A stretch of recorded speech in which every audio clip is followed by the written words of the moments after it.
Ready, start. Mr. Speaker, sir, through this appropriation bill, the government seeks an authorization from Parliament to spend a large sum, and the Parliament does not normally grudge sanctioning this amount. But we have two grievances.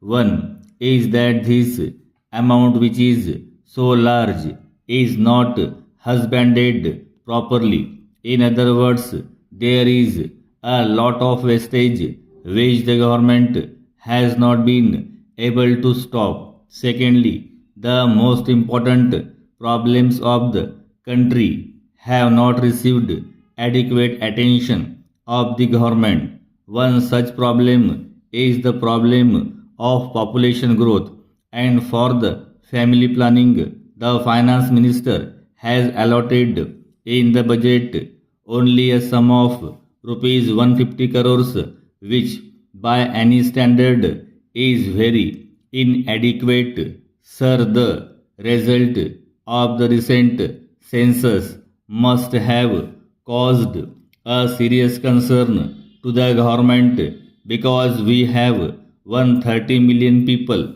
to our population. The density of our population has increased considerably. In some states, the program of family planning has succeeded, while in others it has not succeeded. In fact, it has gone in the reverse direction. Para. Sir, it is said that female education and female literacy help in family planning, but unfortunately, this has not been borne out by the results of the census.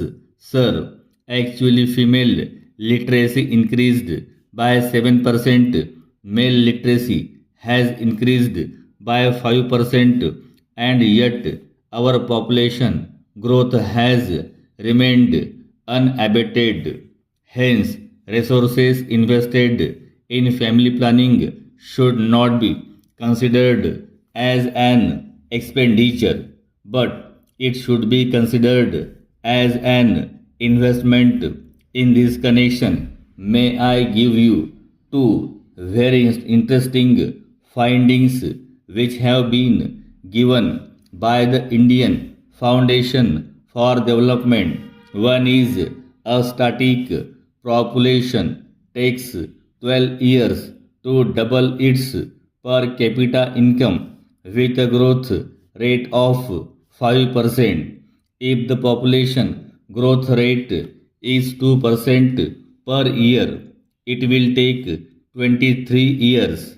If the gross national product is 4%, it will take 43 years to double. Para.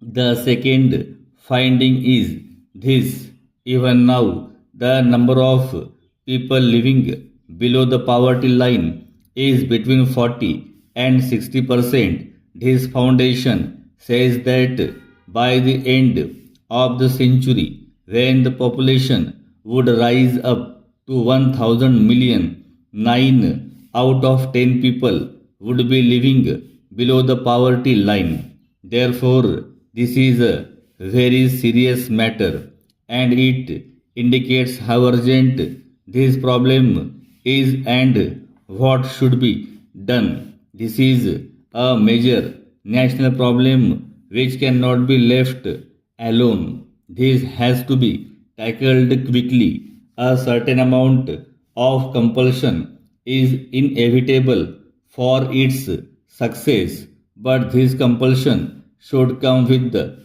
popular sanction of Parliament and the state assemblies. In this connection, there is a strange and a paradoxical situation.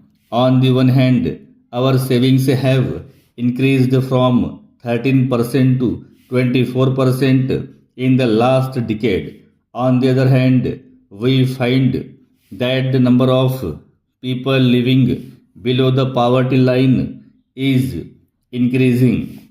What are the specific reasons